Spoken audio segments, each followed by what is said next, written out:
오늘 아침에 운동을 가려고 했는데 제가 어제 낮잠을 한 30분 잤습니다. 근데 그게 영향이 갔는지 한 1시 반까지 잠이 안 오더라고요.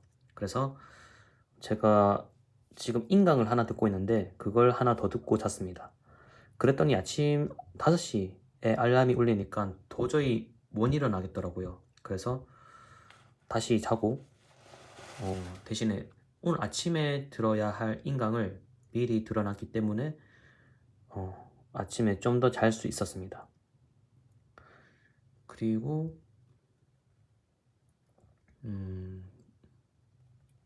점심겸 아침을 먹고 비타민 및 영양제 같은 것들을 다 챙겨 먹었습니다. 이제 또 정말 무슨 일이 일어날지 모르는 이 긴장되는 직장을 출근을 해서 수업 준비를 했습니다. 좀 무난히 흘러가는 것 같았는데 맨 마지막 수업에서 제가 정말 말 안 듣고 저랑 좀 트러블이 있었던 학생이 수업 끝나고 대뜸 찾아와서 인사도 안 하고 막 저한테 뭘 따지는 겁니다.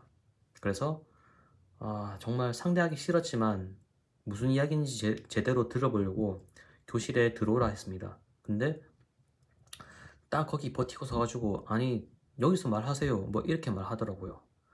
제가 그 학생이 싫은 가장 큰 이유가 너무 무례합니다. 어른들 무서운 줄을 모르는 학생이라서 제가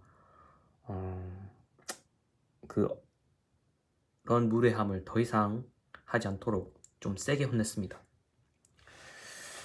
그러니까 좀 울려고 하더라고요. 근데 뭐 우는 건 사실 뭐 그렇게 개의치 않았고, 왜냐면 이 학생은 학교 선생님들한테도 막 그렇게 버릇없이 군다고 하길래 한 번쯤은 어른이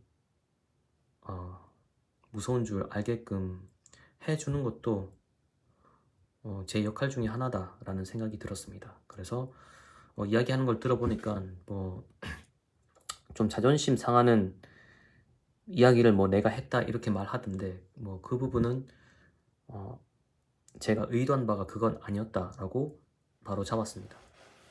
근데 이 학생이 뭐 그렇게 말했는데도 분이 안 풀렸는지 그냥 휙 나가버리더라고요. 참 그런 학생들 볼 때마다 좀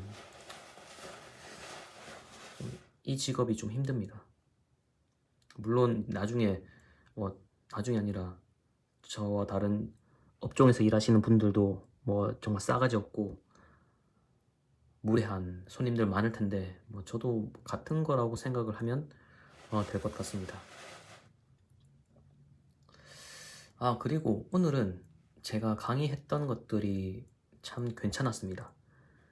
내용적인 측면에서는 아주 약간 부족했던 것 같고, 왜냐면 설명하려던 게 잘 이어지지가 않았습니다. 초반에는 뭐 그 뒤에는 좀 괜찮았는데 제일 마음에 들었던 것이 오늘은 강의 하나하나 모두가 발음이 괜찮았습니다. 제가 생각해도 이야기가 막 흘러나오는데도 발음이 괜찮았고 내용도 좀 물 흐르듯이 흘러갔던 것 같습니다. 제가 이렇게 저에 대해서 말 좀 잘 나온다 라고 느꼈던 게 거의 손에 꼽습니다. 특히나 오늘같이 강의를 하면서 발음도 잘 나오고 심지어 말도 잘 나오고 했던 적은 거의 없었습니다. 거의 없던 게 아니라 아예 없었다고 봐도 되죠. 그래서 조금 발전 그래도 가능성이 있구나, 나에게 아직 발전 가능성이 있구나 라는 거를 느껴서 정말 좋았습니다. 다만 아까 그 학생을 혼낼 때는 막 그렇게 강의에서 그랬던 것처럼 발음이 좋지도 않았고, 그리고 막 말도 썩 잘 이어지진 않았습니다. 그래서 이제 관건은 어떤 상황에서도 차분하고 발음을 또박하게 또박또박, 그리고 천천히 흥분하지 않고 흥분된다 생각될 때 한 템포 쉬고 좀 속도를 늦추는 그런 연습을 해야 될 것 같습니다. 근데 웃긴 게 제가 이렇게 느낀 게 정말 수도 없이 많이 느꼈는데 또 오늘도 느꼈습니다. 계속 뭐 이러는 거겠죠. 가장 발음이 안 될 때가 집에 있을 때, 편한 사람들이랑 대화를 할 때 발음이랑 말하려는 게 좀 잘 생각만큼 안 나오더라고요. 그래서 집에 있을 때도 항상 경계를 하면서 주의를 집중해서 내가 하는 말을 좀 온전히 집중을 해서 말해야겠다 라는 생각이 들었습니다. 그리고 오늘 제가 좀 일찍 도착해서 제 동료 강사분이랑 얘기를 했는데 역시 강사들은 프리랜서라서 그런지 다 생각하는 게 비슷한 것 같습니다. 그 선생님도 공무원을 조금씩 준비한다 하더라고요. 사실 저도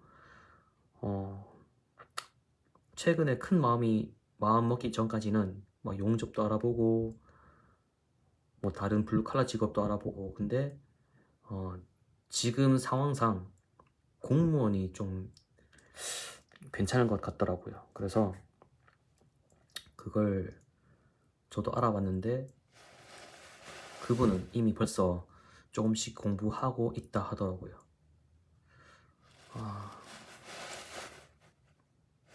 그래서 근데 이제 이분이 지금 학원 일이 너무 힘들어서 나갈 생각을 좀 하고 계신 것 같았습니다.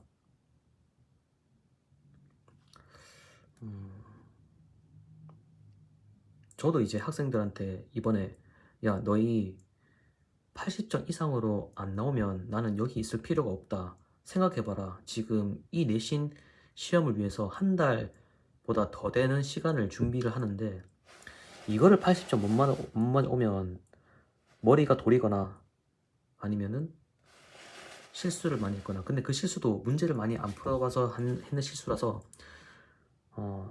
일단 본인이 돌머리일 가능성이 높다. 근데 내가 가르쳐본 이상 너희들은 돌머리가 아니다. 그래서 무조건 80점 이상은 넘겨와야 된다라고 말을 했습니다.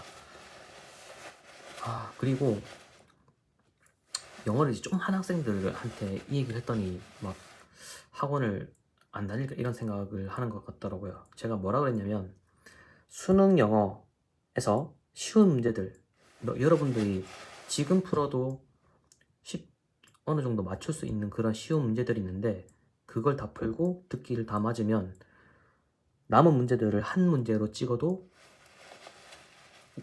최소 3등급, 운 좋으면 2등급이라고 했습니다. 근데 1등급은 그걸로는 절대 안 된다.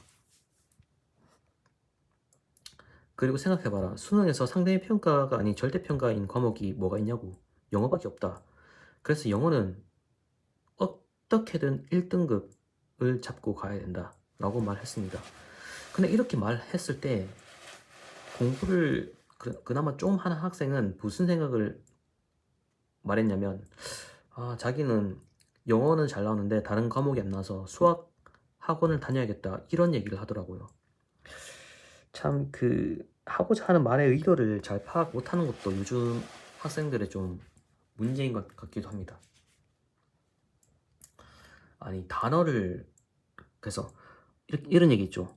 수학도 공식을 알아야 풀 수 있듯이 영어도 단어 하나하나가 다 짧은 공식이다. 근데 그 공식을 안 외우고 어떻게 문제를 풀 수 있겠냐라고 했더니 뭐 그거는 약간 얘기가 잘 안 와닿나 봅니다. 아무튼 이번에 정말 학생들 성적을 제가 엄청 끌어올리려고 철저히 준비를 하려고 합니다. 일단 동기부여는 그걸로 최소 이 정도는 해야 된다라는 동기부여를 했고, 이제 남은 건 본인들이 얼마나 본인이 돌대가리인지 아니면은 본인이 공부를 안 한 건지 확인을 해보는 그런 미션을 줄 겁니다. 그래도 안 되면 저는 저 여기 있을 필요가 없습니다. 다른 곳으로 가거나 아니면 업종 변경을 해야 되겠죠.